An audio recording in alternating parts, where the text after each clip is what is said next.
Pela Rádio Rio de Janeiro, iniciamos Nos Caminhos de Jesus, a visão espírita sobre a vida e ensinos do guia e modelo da humanidade. Produção e apresentação, Paulo Guedes. Olá, ouvintes. Sou Paulo Guedes. Estamos dando início ao programa Nos Caminhos de Jesus. Hoje estaremos falando de 2 versículos do Evangelho de Mateus, capítulo 5. É o versículo 23 e 24.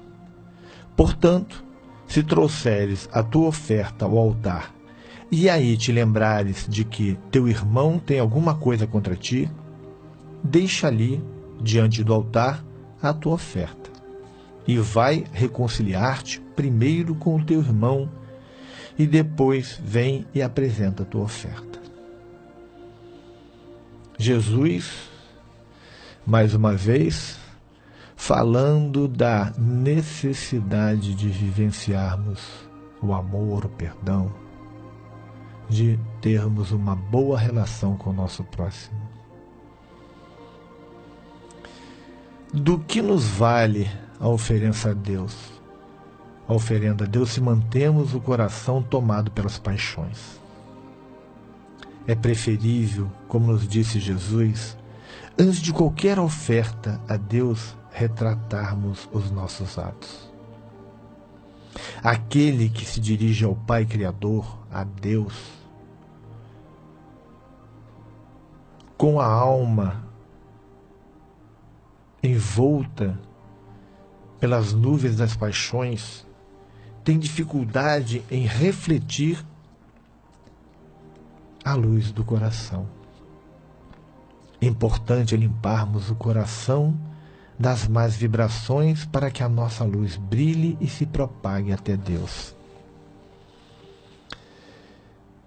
Temos que ter muito cuidado, porque muitas pessoas estão vivendo uma religiosidade equivocada, porque vivem fazendo oferendas a Deus com o coração impuro. Do que adianta isso? Do que adianta eu me prostrar diante de Deus se eu tenho problemas seríssimos de relacionamento com o meu próximo? Se eu ofendi ao meu próximo? Se eu não perdoei ao meu próximo? Se eu vivo alimentando ódio? Se eu vivo encolerizado, como nós estudamos na semana passada? Do que me adianta isso? Como nos disse Jesus, primeiro reconcilia-te, depois, de alma limpa, de coração puro, oferte o que quiseres a Deus. Oferenda a Deus. Jesus ensina que o culto religioso perde o valor se as atitudes de quem cultua são erradas com relação ao seu semelhante. O culto perde o valor se nós tivermos atitudes erradas com relação ao nosso próximo. A ideia é essa. Se alguém disser, amo a Deus, e odiar a seu irmão, é mentiroso.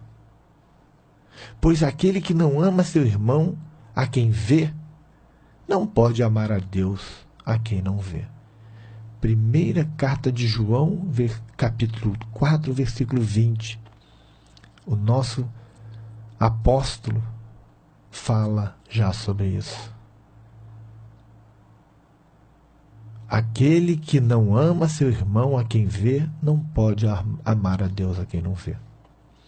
Olha como é profundo isso. E como é desafiador para todos nós. Temos que amar o nosso irmão. É necessário. É obrigatório. Porque senão, como vamos ofertar os nossos corações a Deus? Um coração impuro, repleto de erros, de ódio, de cólera, de ira, não vai alcançar a Deus. Porque as vibrações da nossa mente se propagam em relação direta com a pureza que ele tem. E um coração onde existe uma nuvem escura chamada ódio não consegue propagar as energias. Existe essa barreira. Oferta, do grego doron, palavra que se refere a qualquer classe de presentes ou a oferendas especiais. Em Mateus, no capítulo 23, no versículo 18 e 19, se deixam ver claramente qual era a importância ritual de uma oferenda colocada sobre o altar. Para os judeus, colocar uma oferenda em cima do altar era uma coisa sagrada. Havia um valor embutido nesse ato grandioso.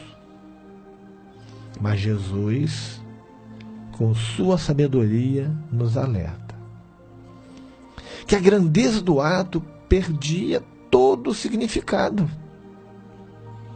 se o coração continuava cultuando sentimentos não apropriados. E nós, quantas vezes vamos à casa espírita, fazemos as nossas preces, ouvimos as nossas palestras, fazemos as nossas atividades doutrinárias e atividades de caridade,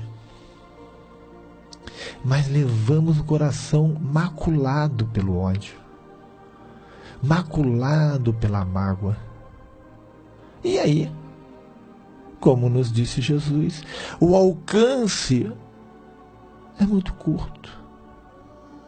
Se eu realmente quero me conectar com as esferas superiores da vida, eu tenho que ampliar a minha capacidade de propagar o amor. E eu só propago o amor excluindo o ódio, excluindo a raiva, excluindo a cólera. Precisamos olhar atentamente para as informações que Jesus nos deixou. O roteiro está ali. Temos que parar com a hipocrisia de achar que dentro da casa espírita estamos salvos. Fora da caridade não há salvação. Esse é o lema da doutrina espírita. E caridade para com o próximo é incompatível com ódio, com cólera, com ira, com a falta de perdão. Somos ou não somos seguidores de Jesus? Somos ou não somos espíritas? Espírita, amai-vos. Este é o primeiro mandamento. Instruí-vos, o segundo. Olha a questão, amai-vos, mas não só entre os espíritas. O amor, ele se propaga universalmente. Temos que vivenciar o amor. Temos que aprender o perdão. Para que realmente nos tornemos dignos de ofertar a Deus o nosso amor. Porque senão não teremos. Porque não teremos nem o próprio amor. Porque amor onde não tem perdão não é amor. Amor onde existe ódio não é amor. Amor onde existe cólera não é amor. Podemos dizer que é qualquer coisa, mas não amor. O amor é um sentimento que por si só exclui tudo isso. Se temos sentimentos negativos, é porque o amor ainda não faz parte das nossas vidas. E faz-se urgente que cultuemos o amor, que vivenciemos o amor, para que a nossa vida se transforme. Muitas vezes reclamamos porque nos encontramos enfermos. Mas um coração adoece inicialmente pelas energias deletérias que cultiva. Porque quando cultuamos o amor, ele traz essas energias benfazejas que saneiam a alma e saneiam o corpo físico. E Jesus fala, quando lembrares, se por um acaso o ofertante se lembrasse de qualquer desentendimento entre ele e outra pessoa, enquanto esperava que o sacerdote viesse receber a oferta, deveria, primeiramente, ir corrigir o seu relacionamento com o próximo. Porque as pessoas chegavam no templo e o sacerdote vinha receber a oferenda e colocava sobre o altar. E Jesus diz, se você estiver ali, aguardando e lembrar, qualquer problema que você ter, deixa ali. O mais importante neste momento é a reconciliação. Depois vem e oferece. Eu acho que a maior oferenda que nós fazemos a Deus é o reconciliar. Essa é a maior. Porque nós vamos estar demonstrando que estamos seguindo as suas leis. A oferenda física tem tão pouca importância. A oferenda maior é do nosso coração, do nosso sentimento. Quando Jesus fala de irmão, lembrar de um irmão, referência ao nosso próximo, aquele com quem mantemos relacionamentos, qualquer um. Cristo aclarou que todos os homens são irmãos, independentemente de raça, cor, posição social, sexo. Lembremos da parábola do bom samaritano. Está lá em Lucas, no capítulo 10, versículos 29 a 37. O bom samaritano nos mostra quem é o nosso próximo. Uma parábola fabulosa que será um dia analisada aqui no decorrer desse nosso estudo, quando chegarmos lá em Lucas. Mas deixa bem claro quem é o nosso irmão. Estamos apresentando Nos Caminhos de Jesus, a vida e ensinos do guia e modelo da humanidade. Apresentação, Paulo Guedes. Esse nosso irmão, que é toda a humanidade, todo aquele que vive na humanidade são os nossos irmãos. Todo aquele. Então, quando Jesus fala que se lembrardes de um irmão que há um problema com ele, larga tudo, reconcilia-te. É uma determinação. E ele diz, deixa ali. O apresentar uma oferta ou sacrifício pessoal se considerava entre os atos religiosos mais sagrados e importantes.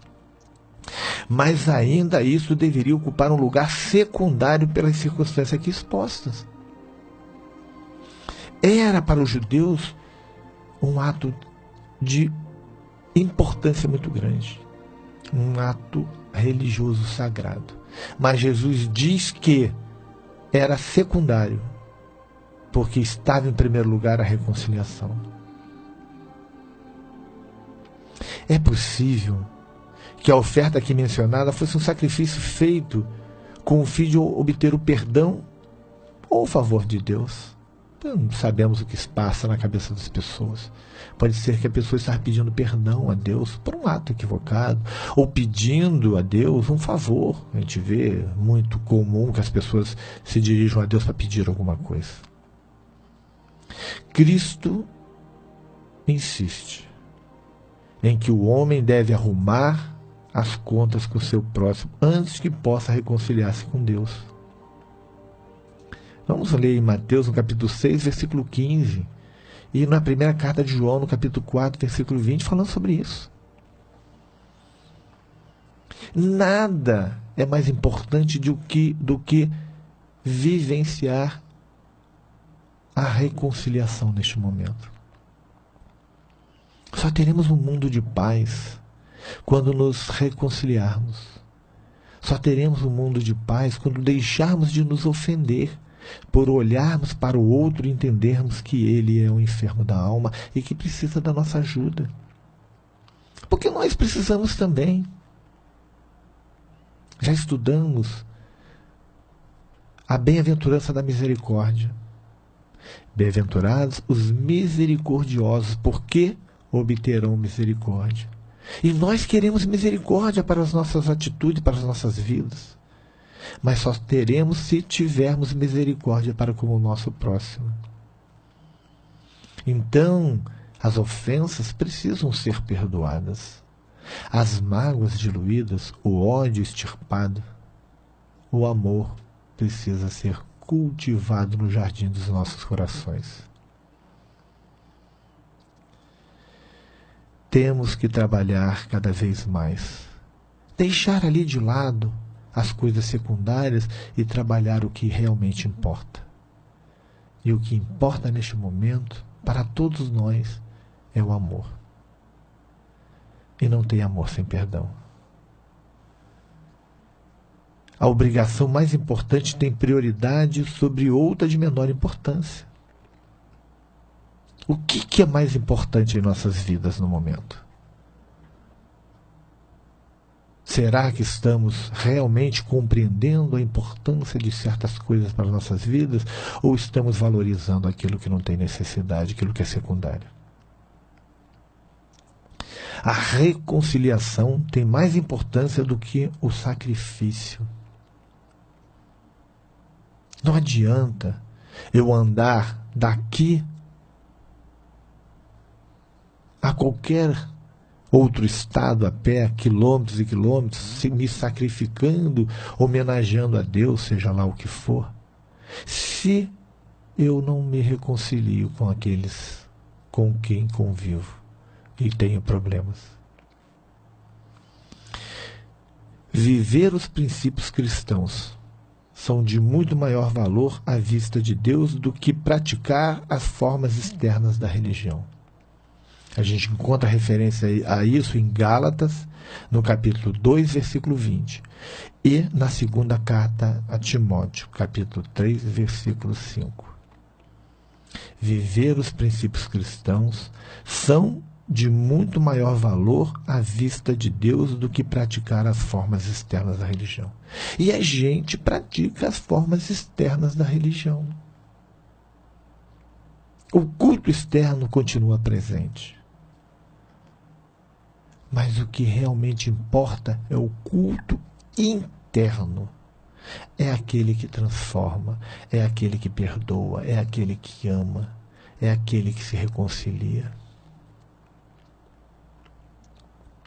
Até quando vamos continuar sendo os fariseus, os escribas, os rabinos do passado, os religiosos do passado, que continuam a vivenciar o culto externo? É hora de transformar. É hora de cultivar o amor. A terra, um dia, será um belo jardim.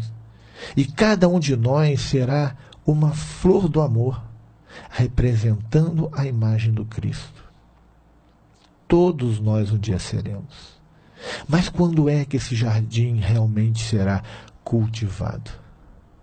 Podemos cultivá-lo agora, transformando as nossas vidas a partir do agora, não do amanhã, do agora.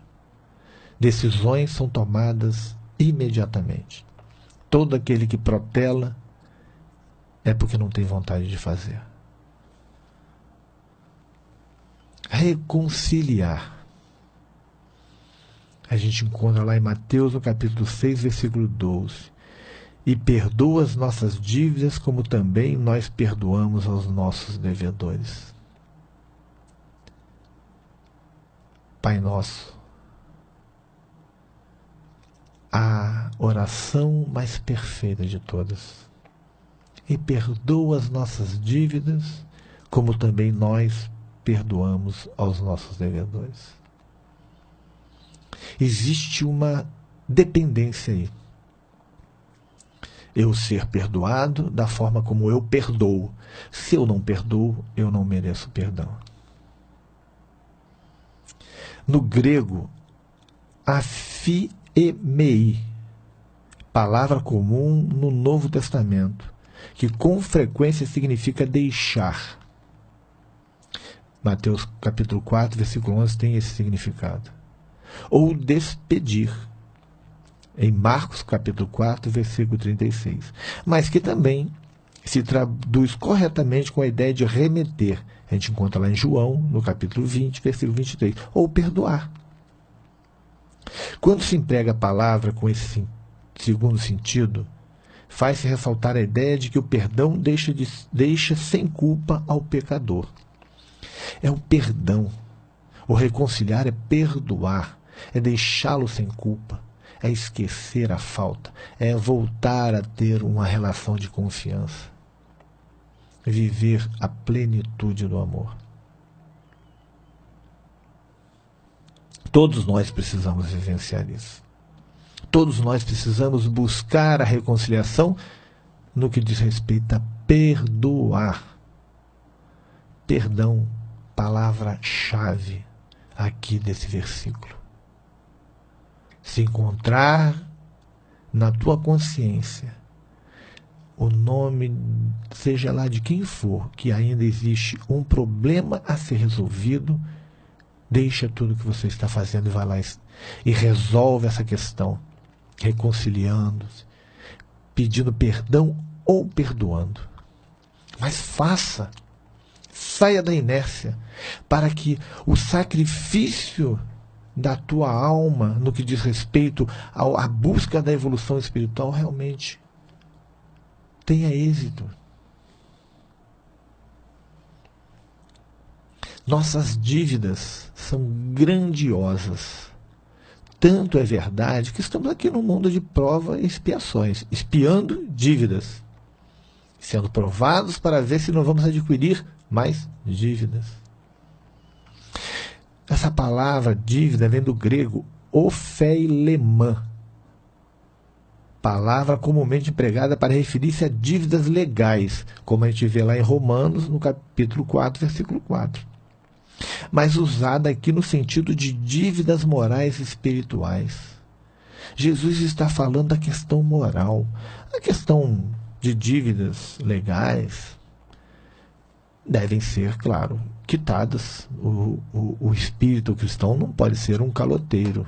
Ele não pode deixar de pagar os seus compromissos. Mas Jesus se refere a dívidas morais e espirituais. Quantas dívidas morais estamos carregando? A nossa contabilidade tem débitos gigantescos. E a gente vai pagar esses débitos mudando as nossas atitudes. Aqui se representa ao pecado como dívida e ao pecador como devedor. O pecado que Jesus fala é a dívida que nós temos para com o mundo, para com o próximo.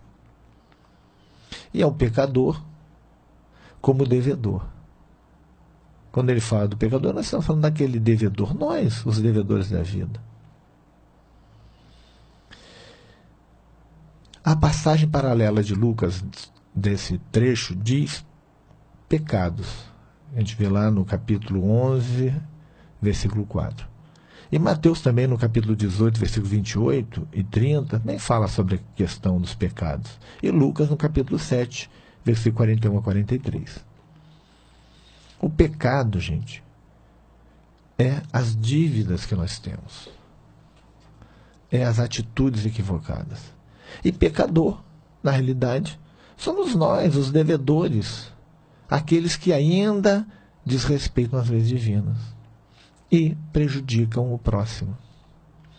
Temos que deixar de prejudicar o nosso próximo trabalhando o interior das nossas consciências, as nossas almas, para a transformação que se faz necessária. É hora, já passou a hora, de nos reconciliarmos. Se sonhamos com um mundo regenerado, se sonhamos em ficar no mundo regenerado, faz-se necessária a transformação. E é isso que o Evangelho do Cristo diz. É isso que ele nos alerta. Reconcilia-te enquanto estás com ele a caminho. É hora. Vamos fazer, vamos nos transformar, vamos vivenciar o Evangelho de Jesus.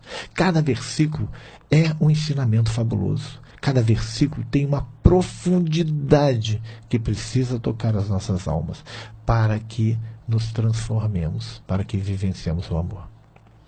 Ficamos por aqui e estaremos na próxima semana, se Deus assim o permitir. Fiquem com Deus. A Rádio Rio de Janeiro apresentou Nos Caminhos de Jesus, a visão espírita sobre o guia e modelo da humanidade. Produção e apresentação, Paulo Guedes.